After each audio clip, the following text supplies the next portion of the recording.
हरिओम हरिओम हरिओम। कैसे हैं आप सभी लोग? सबसे पहले तो दीपावली की बहुत बहुत शुभकामनाएं।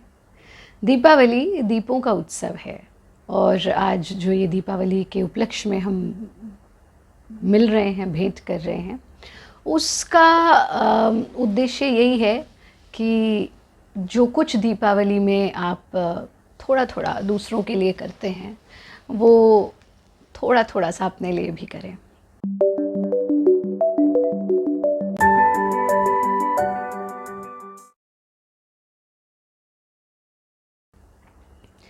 दीपावली की सार्थकता, दीपावली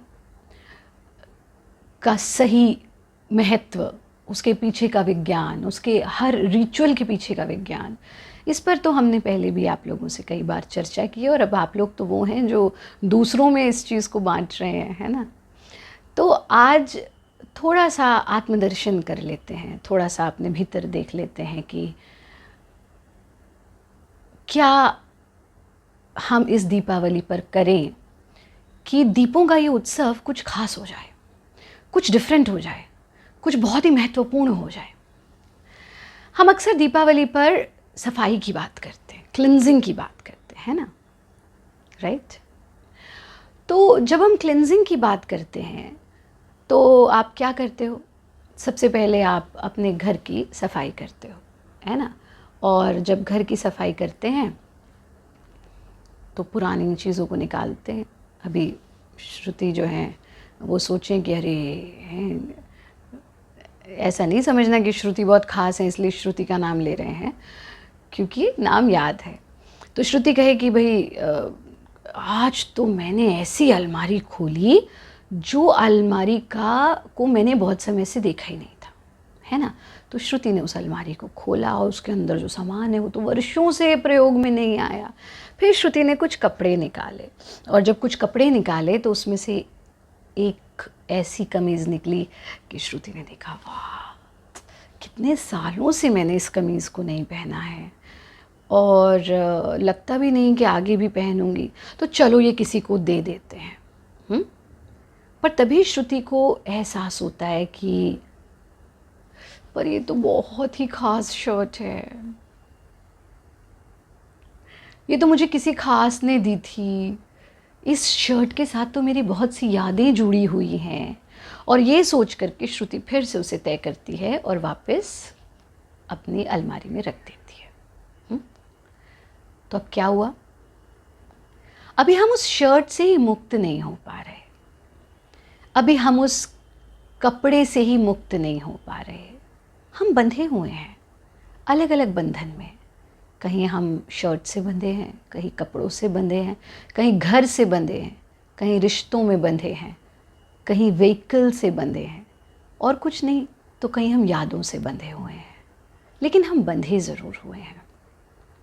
ऑन द कॉन्ट्ररी, हम सब मुक्त होना चाहते हैं। अभी अगर हम कहें कि भाई जया, तुम जो हो बिल्कुल वैसे ही करोगी जैसा हम कहेंगे, तो जया कहेगी गुरुजी को क्या हो गया आज, है ना?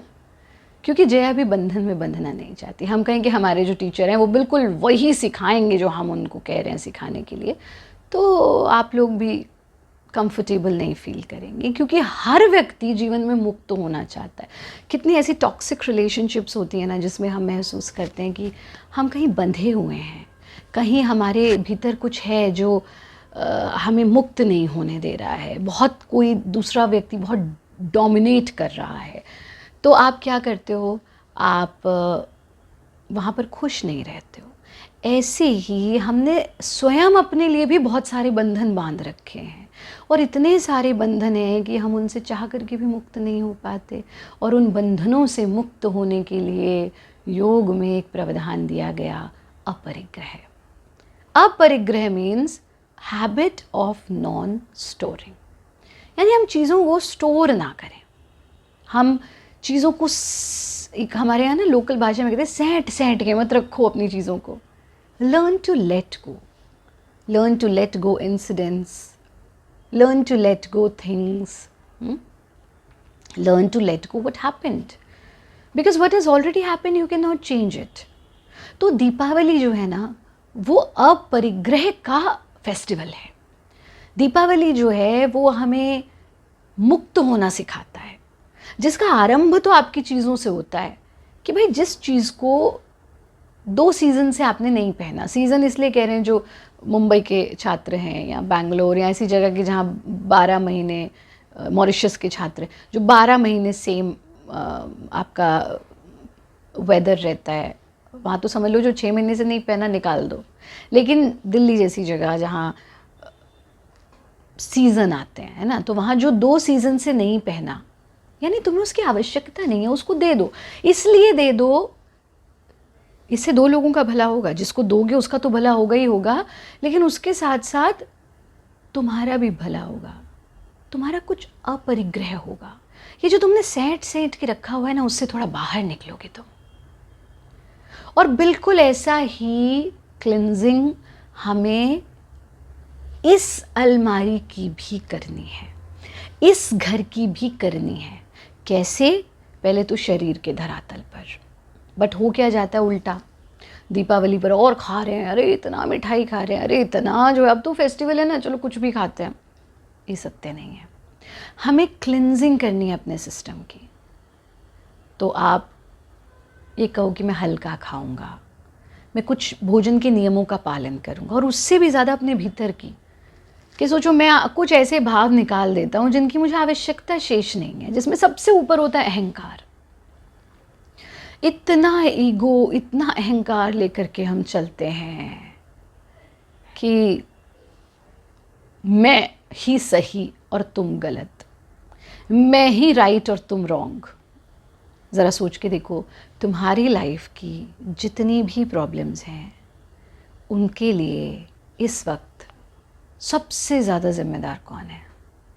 It will be your ego, your अहंकार, माइंडनेस, मी, आईनेस. और ये तो तब है जब तुम अभी जानते भी नहीं हो कि तुम हो कौन. श्रुति कहेंगी मैं श्रुति हूँ. नहीं, वो तो तुम्हारा नाम है. श्रुति तुम कौन हो? मैं एक लड़की हूँ.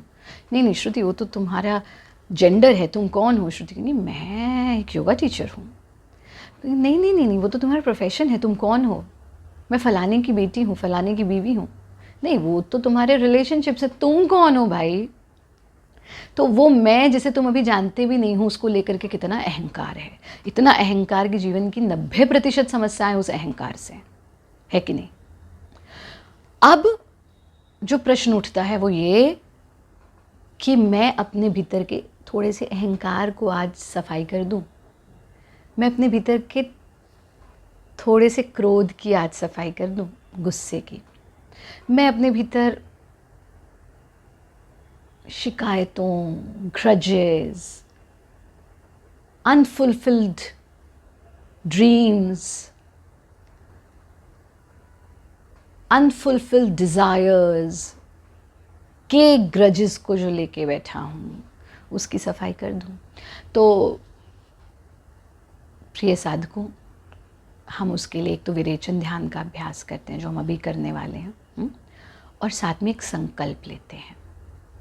और जितने भारत योगी हैं, जो भी भारत योग से जुड़े साधक हैं, regular courses, teacher training, teacher trend, हम सब अपने कुछ स्पेशल पर्वों पर ये इंटरनल क्लिनजिंग करते हैं. तो अभी हम विरेचन ध्यान का अभ्यास करेंगे, और विरेचन के बाद फिर हम थोड़ा सा 1-2 संकल्प, या ये कह लें mediums, very easy medium to cleanse your internal system, वो करेंगे. तो क्लिनजिंग की बात समझ में आई कि सिर्फ घर की सफाई नहीं करनी, सिर्फ अलमारी की सफाई नहीं करनी, इस वाले घर की भी सफाई करनी है, और अंदर जो है इसके उसकी भी सफाई करनी है. तो दीपावली पर तुम थोड़ा अहंकार कम कर दो अपना, थोड़ा क्रोध कम कर दो, थोड़ा ईर्ष्या कम कर दो, राग कम कर दो, द्वेष कम कर दो, कुंठाएँ कम कर दो, चिंताएँ कम कर दो. तो दीपावली सक्सेसफुल हो जाएगी. इससे बड़ी क्लिनजिंग, इससे बड़ी शुचिता नहीं हो सकती. योग का नियम होता है शौच. फिर दूसरी चीज़ आप क्या करते हो दीपावली पर? आप गिफ्ट देते हो, राइट? तो जब आप गिफ्ट देते हो तो इस दीपावली क्यों ना अपने आप को भी कुछ गिफ्ट दें। इस दीपावली दूसरों को ही क्यों गिफ्ट देना। पहले तो एक काम करना, अपने बच्चों के सिराने दीपावली की रात कोई अच्छा सा तोहफ़ा रख देना और उनको कहना लक्ष्मी माँ आई थी रात को और तुम्हें ये तोहफ़ा दे गई। तो इससे उनका धर्म के प्रति, अपनी आस्थाओं के प्रति थोड़ा सा विश्वास बढ़ेगा and they will feel happy. बच्चों की खुशी के लिए ऐसा कर देते हैं। दूसरा काम, अपने आप को तोहफ़ा देना है। तो हम तो बार बार कहते हैं आप अपने आप को दुनिया का सबसे सुंदर तोहफ़ा दे सकते हैं, योग का तोहफ़ा। आज तक हमने दूसरों की खुशियों के लिए, परिवार के लिए, बच्चों के लिए, जॉब के लिए, प्रोफेशन के लिए, पर्सनल लाइफ के लिए, न जाने किस किस चीज़ के लिए सबसे ज़्यादा जिस चीज़ को स्टेक पे रखा है वो है मेरा खुद का स्वास्थ्य, मेरी फिजिकल और mental health. And this is the story of each and every individual. और अगर किसी ने नहीं रखा तो इस समाज ने उसे सेल्फिश घोषित कर दिया, जबकि ये सेल्फिशनेस है कि आप अपना ध्यान रख रहे हैं, स्वयं से प्रेम कर रहे हैं, स्वयं को स्वस्थ रखने के लिए कुछ कर रहे हैं। तो ये संकल्प लो कि मैं अपने आप को सबसे प्यारा तोहफ़ा दूंगा, और वो सबसे प्यारा तोहफ़ा होगा योग का तोहफ़ा। वो सबसे प्यारा तोहफ़ा होगा कि मैं नियमित योग साधना करूँगा, और जो शिक्षक गण हैं वो ये लें कि खुद तो करूँगा ही करूँगा, दूसरों को भी कराऊँगा। और आप भारत योग के कोर्सेज ज्वाइन करें, दूसरों को मोटिवेट करें कि वो भी करें, ऑनलाइन करें, ऑफलाइन करें, आप सबके सेंटर्स पर आकर के करें या ऑनलाइन आपके साथ जुड़ें, लेकिन जुड़ें ताकि हम समाज को कुछ बेहतर दे सकें और आप अपने आप को कुछ बेहतर दे सको। मुझे पता है आप में से कुछ ऐसे साधक भी हैं, सिखा तो रहे हैं लेकिन अपनी साधना नहीं चल रही है, और ये अच्छी बात नहीं है। आप तब तक अच्छे शिक्षक नहीं बन सकते जब तक आप अच्छे साधक नहीं हैं। तो अपनी साधना नियमित रूप से आरंभ करें। अगर कहीं कोई चूक हो भी रही थी तो ठीक है, दीपावली पर हम अपने आप को एक तोहफ़ा देते हैं। तो अब हमें ये समझ में आ गया कि घर की सफाई तो करनी है क्योंकि लक्ष्मी का वास होगा, लेकिन इस घर की भी सफाई करनी है ताकि इसके भीतर जो असली लक्ष्मी है, health is the real wealth, वो आए, सरस्वती का वास हो, बौद्धिक क्षमताएं बढ़ें, खुश रहें, स्वस्थ रहें। और अपने आप को भी एक तोहफ़ा देना है, और वो तोहफ़ा है प्रेम का तोहफ़ा, स्वयं से प्रेम करने का। वो तोहफ़ा है स्वयं को सुखी, खुश, आनंदित रखने का। तो आओ अब हम सीधा सीधा विरेचन ध्यान का अभ्यास करते हैं। सभी साधक कमर सीधी करके बैठ जाएंगे,